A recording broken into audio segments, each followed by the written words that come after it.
Okay, those are up. All right. Blunt Force Liberty, take one with Big and Stanley Ray. And here we go. It's our first episode, first Stanley time Ray. on together. And we're going to talk about topics that we think are important in the fast changing world that we live in that's crazy right now. Crazy. So, no more talking heads. We're going to get into it. What do you want to do today, JB? Well, I think the most important one on our plate, um, for many reasons, and this is a very general topic, is power. And I don't just mean power of man or humanity, but I do mean power more in the way of electricity. And I think that's probably the biggest effect and biggest hmm, um, technology that's going to really affect you and me and the kids of the world for some time to come. So I think we should talk about fossil fuel, renewables, wind, solar, wave, um, obviously nuclear, both fission and fusion, and what that means, because the country with the most power wins, and there's a whole bunch behind why I believe that. China looks like they're on the way. Yeah, they are, especially with bringing back the fossil fuels. Um, I don't want to get too political on this thing, but Biden just blocked all these areas for us to be able to drill. I know they're talking about changing different names, changing the Gulf of Mexico to the Gulf of America or whatever to get around some of that. Who knows? I don't know. It's above my pay grade on how that would work.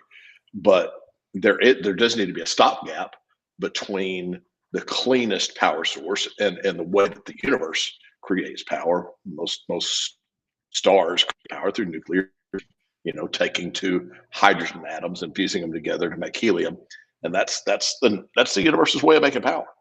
And but we're not there just yet. It's a lot of money. We've done it.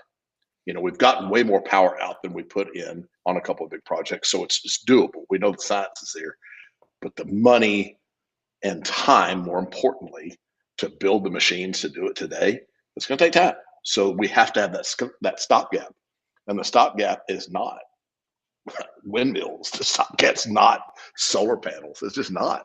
The stopgap is more fossil fuels. We're good at it, especially where you and I live in the state of Texas. Yeah. Man, we got abundance of it, man. Yeah. And the United States, as well as Alaska, as well as Greenland. And I know that we were looking at Greenland recently, I guess, and how we could leverage our relationship with Greenland and for resources. But honestly, man, nuclear fusion is really, I think we're missing the mark in the fact that that's not the biggest topic of conversation. Anytime that power is brought up or anything, there should be nothing more important than that, because power controls everything. Power controls distribution, power controls creation and manifestation of new products. Power controls the compute that AI runs on. Sure. We know how big AI is without enough local power. And this is huge. We know the infrastructure's not there. Texas is one of the more robust states when it comes to infrastructure, and ours is still screwed. So when we're thinking about 600-volt power lines to transmit the power from someplace miles and miles away, from some factory or coal plant or whatever where it's being created, to get it to your house and my house, right? That's not there. It's just not. But on site, it is. Yeah. Localized. And localized, small, efficient nuclear reactors. I think that's what Elon's going to do. I think he's Correct. going to use Trump to get rid of all the fucking hurdles. Right. To not worry about it anymore and be like, hey, we're going to put a reactor where he's got growth. Right. And people say, well, that's not safe. You don't want to have that close to a neighborhood, yada, yada, yada. Most submarines that we have, but most of them in the entire world are all nuclear. They're all nuclear. Yeah, they're all nuclear powered. They've been running for 50 years. Correct. Crazy. You're in a small tube. You're talking about, we're worried about radiation. We're worried about this, that. Man, there's these little bitty small tubes you can't get away from. You're fathoms under the sea. And you're telling me that you're worried about that. That's just a fear that was fear mongering brought in by the people that went from nuclear that got paid to then go over to Greenpeace. And that's, I think that, what is the guy's name that did the big Nuclear Now documentary? I didn't see that. Yeah, Oliver Stone. Oliver Stone, Okay. Nuclear Now. Excellent documentary on nuclear power and how it got bastardized. The guy that bastardized nuclear power was the head of the nuclear power project. They decided to pay him millions and millions of dollars to then become the CEO of Greenpeace. It sounds like the When FDA and Big Pharma. Straight up, that's it, bro. That's it. Literally, they paid this guy to screw an industry, and he did it for money. And it's sad. It's really, really sad to see what happened. How many people got killed at 3 Mile Island when it melted down? 0. Right. Exactly 0. Nobody was affected. But yet that's the worst thing that ever happened in the United States. And now they're talking about turning that plant back up. It's not dangerous when it's done right. And fusion is much better than fission. You don't have all the waste of byproducts that you have from fission. And just to speak to those two different ones for anybody that could listen to this at some point in the future, fission is splitting large atoms of uranium and enriched uranium or plutonium, which are larger atoms, and you split them to make smaller ones. And during that split, power is given off. Fusion is exactly what it sounds like. It's fusing two atoms together. And we're taking the small ones of hydrogen, which hydrogen makes up 99.9% of all atoms in the known universe. So there's more abundance of hydrogen than it goes together and you make helium. And that's what our sun does. If the universe had a more efficient way to make energy, it would have figured it out in the last 14 billion, if that's how old the universe is, however many billions of years. The universe should have figured that out a long time ago. It's not changed from that. All stars make their power that way, or at least most of them, 99.9% of them make their power doing that. So I really think that that's the way to go. But between there, we got to have a stopgap. And I pray that we as a country open those pipelines back up literally to make fossil fuels so we can have a stopgap between. Right. And I think we will. I mean, what are these new companies that are coming out with these small reactors? You know, they're amazing. Aren't they using spent fuel already for the fuel that they're using? Yep. So there's two ways. They can, yeah. I mean, get rid of something we have a shit ton of in the ground. That's it. That's just sitting there. That's a biological nightmare.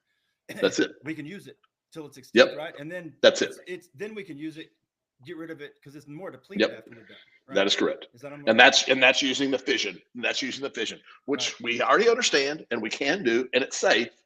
I just think fusion is truly the way of the future because it's cleaner. It's the health diet versus the fast food diet. Makes sense? Right. If I was going to compare the two, fast food diet is fission, the health diet is fusion. So I think it's just healthier for the planet. And once again, I think that's why the universe naturally makes its power from using nuclear fusion. Yeah. So, but why is that important? It's important right now more than anything else. If you saw recently Colossus, which is the largest supercomputer in the world, where is it? Just get turned up. Man, don't quote me on this. I think it's in Tennessee. Located? I'm pretty sure it's in Tennessee. It's in. Oh, it's giving me the Colossus from. Where's Colossus supercomputer located? I like it. Yeah, it's Memphis, Tennessee. Yep. So he took over. Elon took over an old facility that was a manufacturing facility, and they had slated that they believe they could do it like in 2 years tops, get it up and convert it over with all of its redundancy and needs. They did it in 14 months, which more times than not. Yeah, people always complain that he forecasts stuff too quickly, but he does forecast stuff quickly. But 90% of the time he's right. 10% of the time he's wrong. But I'm good with betting on 90%. And 90% of the time he's right. He actually forecasts it correctly. Well, they did even better than his forecast, turned it up. And one of the biggest problems they had was the power coming in, because it's 3-phase, is you having one of the legs be dirty. So they brought it in Then they brought in one of the large battery banks. And when I talk about large battery banks, we're talking about tons and tons and Are these tons. Tesla batteries? Yep, that is correct. The big, Yep. the big Yep. container size. So think about batteries that are still, this big, like a car battery, basically, but daisy chained together inside of these big steel coverings that they get managed inside of. They're managed for temperature and charging and efficiency and whatnot. But they would clean the battery going through the AC power, going into DC, and then feed the data center. Yeah. And it was because they would get glitches in the processing. Yeah. They want the hiccups. They want a clean, constant power. Right. Direct current power. So they were just running to the chargers, and then the chargers they're using as a capacitor, basically, right? That's exactly right. They're using it to clean it, even though they had power conditioners at the units before. Right. Still, there's too much fluctuation. There's just not good enough. So putting it through large DC battery banks was the way to do it. And it still may be that way. I don't know, because I don't know that anybody has the answer just yet. But it still may be the way. As we're making nuclear power, it still may need to go through battery banks, then into those.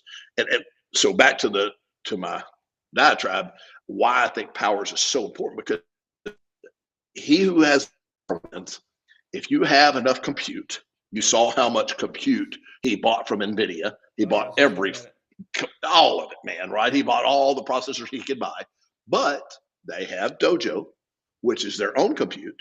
Tesla came out with their own compute that's very, very efficient and effective. So he's now they're adding all these Dojo GPUs to Colossus, and he'll be relied on making his own compute, his own factories the way they want it. Yeah. They're not cuckolded by provide another source.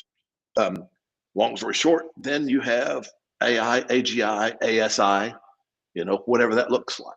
Yeah. And you can have a lot of answers recovered. Correct. And so the guy with the most power wins. That's it. Why we have to keep going.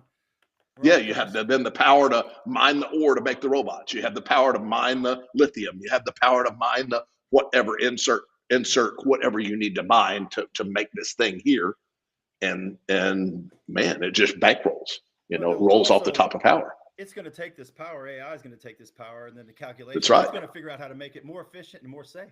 That is correct. It's going to that is correct. Everything. So that is correct. It's like a self-perpetual machine.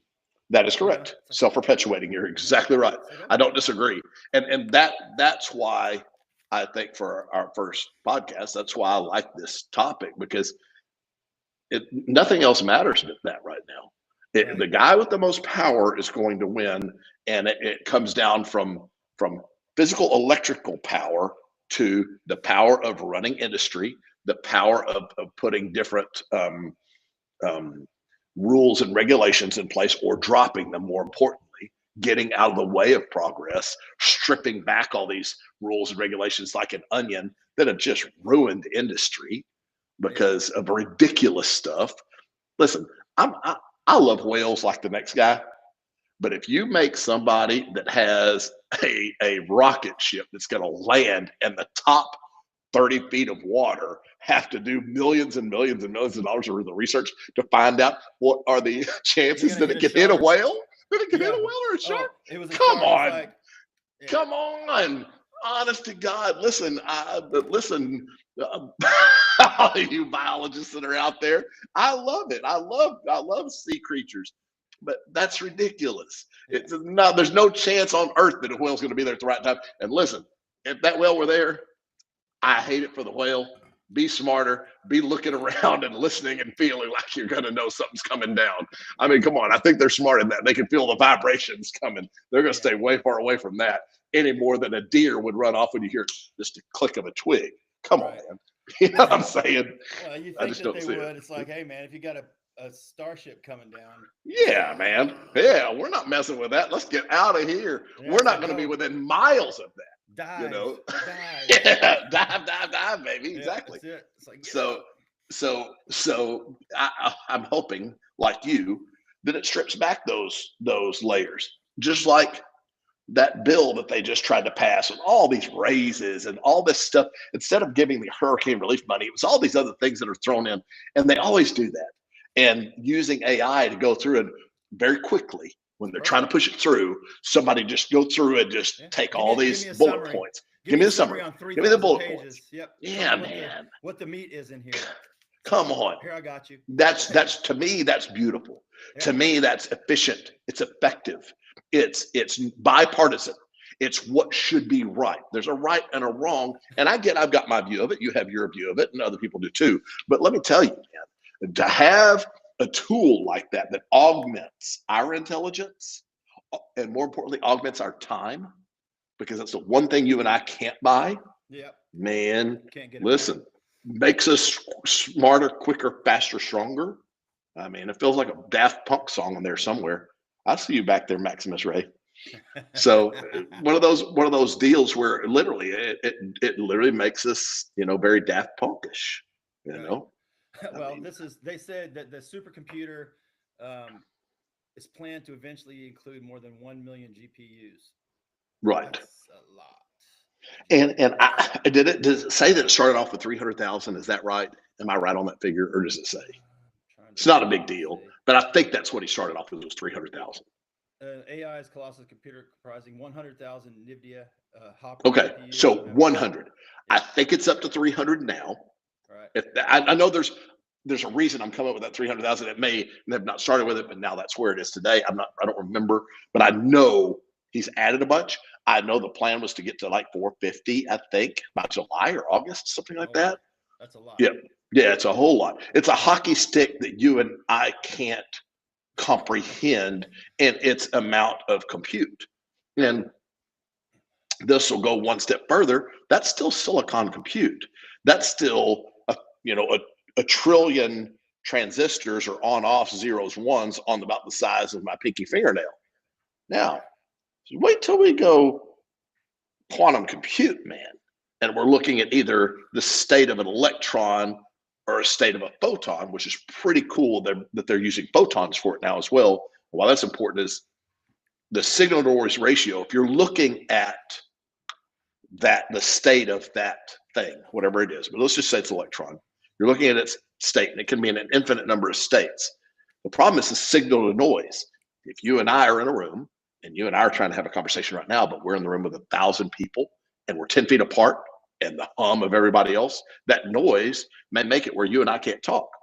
But if you and I are in a room with not anybody talking, right, maybe there's 1,000 people in there, but they're not talking, just you and me. We can hear each other fine. Well, we have to cool down the environment that electron is in, and we cool it down to 0 degrees Kelvin, which is like negative 472 degrees Fahrenheit. Don't quote me on that, but I'm pretty sure that's the number. And we cool it all down so nothing else that's around it can move. They're almost just completely stationary because they're frozen, basically, right? Right. And so you can still see the state of the electron. Well, that takes a ton of power, man. Right. Going back to why the guy with the most power wins. Once we can cool those down, have it in the right state, look at it in those states you've heard of bits, and these are qubits, quantum bits. Once we can take those states and really understand them, man, the compute is infinite. Right. The ability to query these massive computers like Colossus, it's infinite. It's the amount of ability goes up in a hockey stick to an exponent you and I can't. Our brains can't understand it. Right. We just couldn't. And we're right on the cusp of that, man. And I think silicon compute at Colossus gives us answers to get to quantum compute Colossus. Right. Makes sense. I think that happens very quickly. I think it'll say, hey, we're the silicon compute smart enough. Yeah, smart enough to try this, and here's how you can get around that problem, or use the photon instead of the electron, because the photon only has to be frozen right at the moment. Yeah. The electron, the environment has to be frozen around it all the time, and so it takes a shit ton more power. But the photon, the light particle, it only has to be frozen around it right as it happens. So you can turn it on and off and oscillate it and make it do the thing. Have any room temperature quantum? I think so, Stanley. Room temperature quantum. Scientists have recently managed to maintain quantum coherence in molecular qubit for over 100 nanoseconds at room temperature.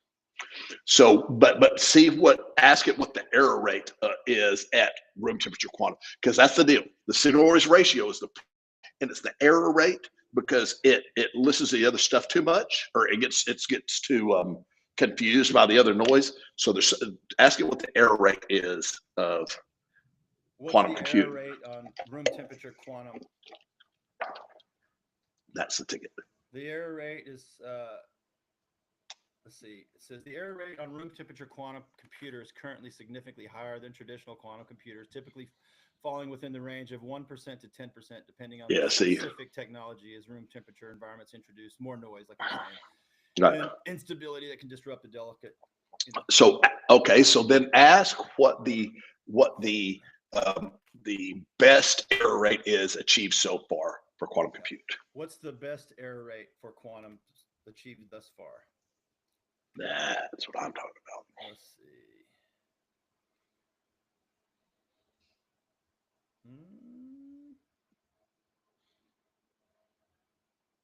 I'm still looking. I think it's like 3% or some weird thing.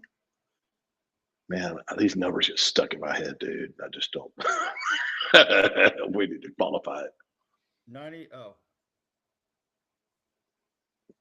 30 qubits have the best 99.5% fidelity. Okay. Oh, okay. So 0.5. Less than, yeah. Okay, so 0.5%. So that's amazing, right? I get that there's still a large 0.5%, still a large error rate, but nothing compared to when we first started, man. When we first started, like on the TV shows, when you see the AI that's talking in the head, like on iRobot, you know what I mean? It controls the whole city, basically. That's what this quantum is going to be. Can I mention something on that really bugs me real bad? Yeah. Everybody that brings up iRobot says the Will Smith movie. You know Will Smith's movie, iRobot? Yeah. That was Isaac Asimov, man. Oh yeah. One of the most amazing minds of our time, not generation, because he's older than us and past, but literally one of the most amazing minds that is overlooked. If people don't know Isaac Asimov, you should. Right. He truly was a visionary. He was one of the ones that back in the 40s was writing about a handheld device with a screen on it, where you'd be talking to somebody halfway around the world and be able to see them and talk to them in a handheld device. Yeah. He was talking about a damn iPhone, an Android phone in the 40s. He's a way before we had even an understanding of what that would be. Yeah. He was such a visionary. Yep. Very good futurist and great writer. I mean, that's what he did. That's how he. That is correct. That's correct. His futurist skills to write. That's right. Stuff. And people say that Will Smith's movie iRobot. I'm just like, come on, man. Come on, listen. Hey, give credit where credit's due. He did. He wrote the 3 laws. And I'm not hating by any means on Will Smith. And a lot of people don't like it because he slapped Chris Rock. Whatever, it is what it is. Stuff happens.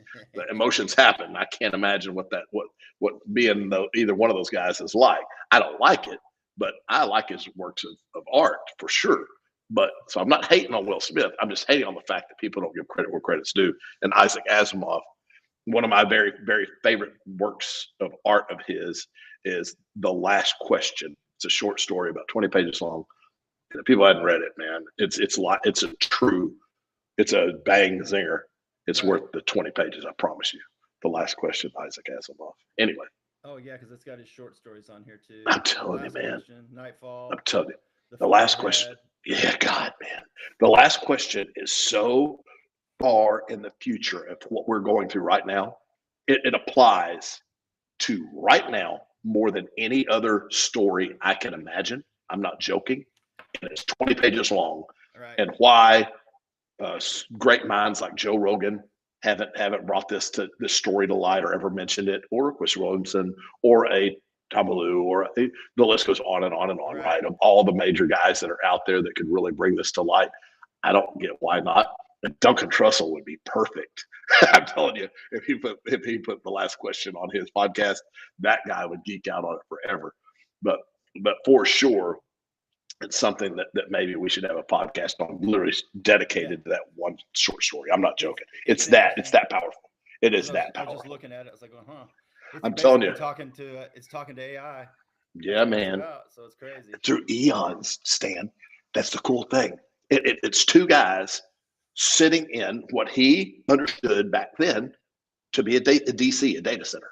He says, we ask this thing a question. What happens when all entropy ends? When the last atom moves, when the last subatomic particle has energy, what happens? And it says not enough data to compute at this time. And it goes through the next 100 years, the next 1,000 years, the next millennia. It goes through millennia of time of people in different consciousness asking this new iteration. It keeps being better and better and better, right? Improving on itself. Right. And it keeps asking the question. And the very last paragraph, it finally has the answer, and it will shock most people. It's pretty, man. I'm telling you, it's so cool. It is so cool. No, I won't. I watched a reading of it by what was Spock's name? Leonard Nimoy. Yeah. I watched a YouTube of Leonard Nimoy reading it, and his voice. Yeah, man. His voice, Leonard Nimoy's voice. Spock reading that was so cool. It just made the cool quotient go way up for the story itself. But anyway, yeah. There's good stuff in there. And so we get the power going to these things. Yep. I mean, the guy with the most power wins. The country with the most power wins. You're going to have to, the power system says it's set up now. These for-profit power systems are going to have to go away. I don't disagree. I don't see it, unless they're going to have. They're not needed. They're not needed any longer. So you have power, and it costs countries on site reactors, right? It costs money to do it, but those then start paying for themselves, right? Sure. So that's what aids to the age of abundance, that golden age. It starts with power, because if I've got power, I can make the tractor that farms the field, that grows the grain or the insert product here, that then feeds the world.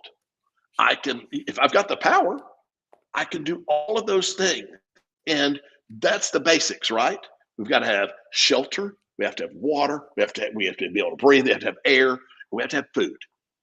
If I have power, I can build you the shelter. I can go create the concrete extruded home. I'm just using that as an example, or the whatever, right? We can repurpose Conex boxes. Whatever you want to make the shelter out of, we can go create whatever II says. Yeah, have an abundance of. That's use it. This first. Use that's this second. That's use it. This third.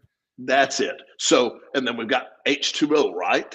So we need the water. We can either take those hydrogen atoms and combine them with oxygen and make water in some form, or we can desalinate. I think it's a slippery slope because we have creatures that rely on salt water. So you don't want to just take a whole bunch of water and desalinate it, because then you need to resalinate, right? So I don't know what you do there. I don't know if as you take the salt out, right? You have the desalination plant, you got these big piles of salt. Do you reintroduce that back into the ocean gradually somehow and just always desalinate? And then that water's used and evaporated and then comes back down and rains into the ocean. So then it dilutes the salt that we add back in that was too much. I don't know. I don't have that answer. I don't have that answer. But we can desalinate water. So we have the shelter, we have the water, then we got all the food you could ever need, man. Let's just say, and I don't know this science, but I know that we can make synthetic meat. I don't know that this is healthy for you or not. I don't have that answer, but I know that we can make synthetic meat. We can do those things, or we could just grow more cows, whatever. If that's the route we wanted to go. But whatever. My point is just we can create the food because we have power. We can create the food.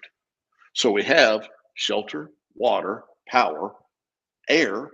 We can purify as needed. If we have less pollution, if everybody says it's from cars and from coal burning fossil fuels, we can either use maybe a little little nuclear reactors like Iron Man in a car, and that's what charges the battery bank or provides it directly to the electric motors. I don't know. Yeah, I I mean, don't have you that could just have answer. those. You could have local and do like a Yeah, whole district yeah, has this little power supply, and then yeah, and it charges your batteries for now instead everything. of being whatever. But we'll be able to do that. Okay, so all these different things, all of a sudden you have an abundance because what do people want? Status is weird. What do you want? You want cool clothes. You want a cool car. Well, You want a beautiful home. let me You want a ask you beautiful this: family. Go ahead. how do you get there? Like, if you're going to make power, right? You want to do like we're talking about. Then, Correct. if you let private industry in here to do this, they're going to start charging people for it. Of course they are. They're going to They make already it. do. Yeah, I mean they're gonna They say, already hey, do. we got to build this out. It takes all this time and this blah blah blah, and then you're gonna have the Elon Musk who over here building it for himself, right? Okay. And he's gonna know So exactly how to deploy it, and I don't disagree. then where I he don't can make disagree. it for I everybody else. I think he's shown that he's a give back guy. Sure. And I'll give you a few. I'll give you a few large instances, and I don't want to get too far off on him just alone. But Sure. you But brought I him get up. it. Yeah. But he, It's important. if you took the Model S Plaid, that you and I both love that car, right? Yeah. And it was at 149, right? Now that car's 89,000. Right. And it's the Why fastest. on earth would you do that? It's a public company. Why would you do that? Why would you do that? Because you see a more efficient way to make it, and you want your client to receive the Benefits. benefit of that, and you're going to sell more, even more because of it. He'll triple. You're not going to have these crazy profit margins, which you could. You could just be more efficient and have a better profit margin and say, hey, we're not going to go down on price. Why would we ever go down? But we'll stay the same and have a better profit margin. He's shown that he'll do that. So I believe what keeps private industry from monopolizing the power thing as they have always before the past is AI comes online and says, no, we've got a more efficient, effective way to make this. Right. We're going to do it, and we're just going to distribute it because we know that power cures all the other stuff behind it for the reasons that we said. Right. It creates the way to make the shelter. It creates the way to make the water. It creates the way to make the food. It creates the way to make the goods. And we're in this really weird, existence. And we're in this existence where we like nice stuff because we want a posture. And I'm not saying there's anything wrong with it, man. I like you. I like nice stuff like the next guy, quality stuff made like the next guy or gal. But what gives that posturing? Do you have Balenciaga? Do you have Gucci? Do you have Louis Vuitton? Do you have Chanel? Yeah. Or not. But if you have the power to make that stuff, that doesn't matter anymore. It can be made, and it can be made for free. Yeah. Literally. The price is coming down. Yeah. That's what they were talking about. The price coming down. Like they were talking about that with the compute. Today I was watching a deal. He said, look, Zuckerberg was talking about it. He was talking to Rogan. He goes, look, it's expensive. He was talking about the engineers, the mid-level engineers that they're using the AI for, and then they're going to transition. He goes, it's expensive in the beginning, but every month it's going down in cost. Yes. To where it's going to be, then all of a sudden it's a baseline, and then it's doable. Yeah. And at some point, it becomes a way.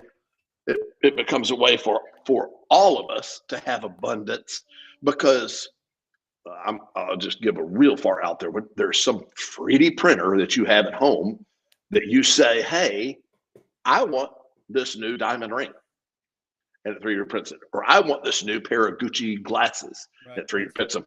Or I want this, I don't know, whatever that thing is. And it prints it. The thing in Star Trek was they used to open up the door and the stuff would come out. Right. That's it. Right. So we know that none of that brings happiness. We know that there are plenty of billionaires in the world that are completely unhappy, tons of millionaires that are completely unhappy with life. We know that those things don't bring happiness.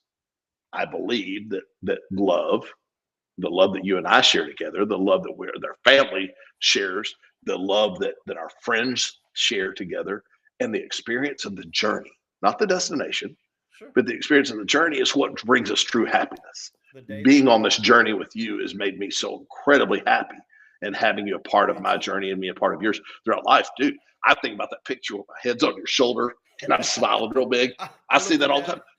I meditated on it this morning in gratitude. This morning, my gratitude, Stanley Ray, was me thinking about that photo and thinking in gratitude how much I love you, dude. It's amazing, and I think that becomes that much more valuable. It's the connections, human connection, true human connection, and where the evil side of this goes wrong is it disconnects us all completely. You know, it has us just in the realm of porn, just in the realm of dopamine release. It's feeding but separate. Yeah, but separate. Yep. Yeah. You're there in your whatever, your dopamine overload, dopamine, serotonin, oxytocin overload. And you could care less about talking to somebody else. I'm just feeling good. Just leave me alone. Yeah. And like, don't mess up my jam right now. Yeah. Bitch, don't kill my vibe. You know what I mean? And that's the one that scares me. That's the one that scares me. That's a good topic to transition into, because I think this is what I've been thinking about too. Because I was thinking, oh, AI, you know, if it comes and takes all these jobs and starts to transition this landscape that we're going through, then you look at it and you go, oh, Stanley Ray, okay. I gotta go. I didn't realize I got a 2:30 I have to prepare for, and it's 2:19. I just got an alert. Okay. We'll come back to this. Yeah. Okay. I love you. All right. I love you very much, brother. Later.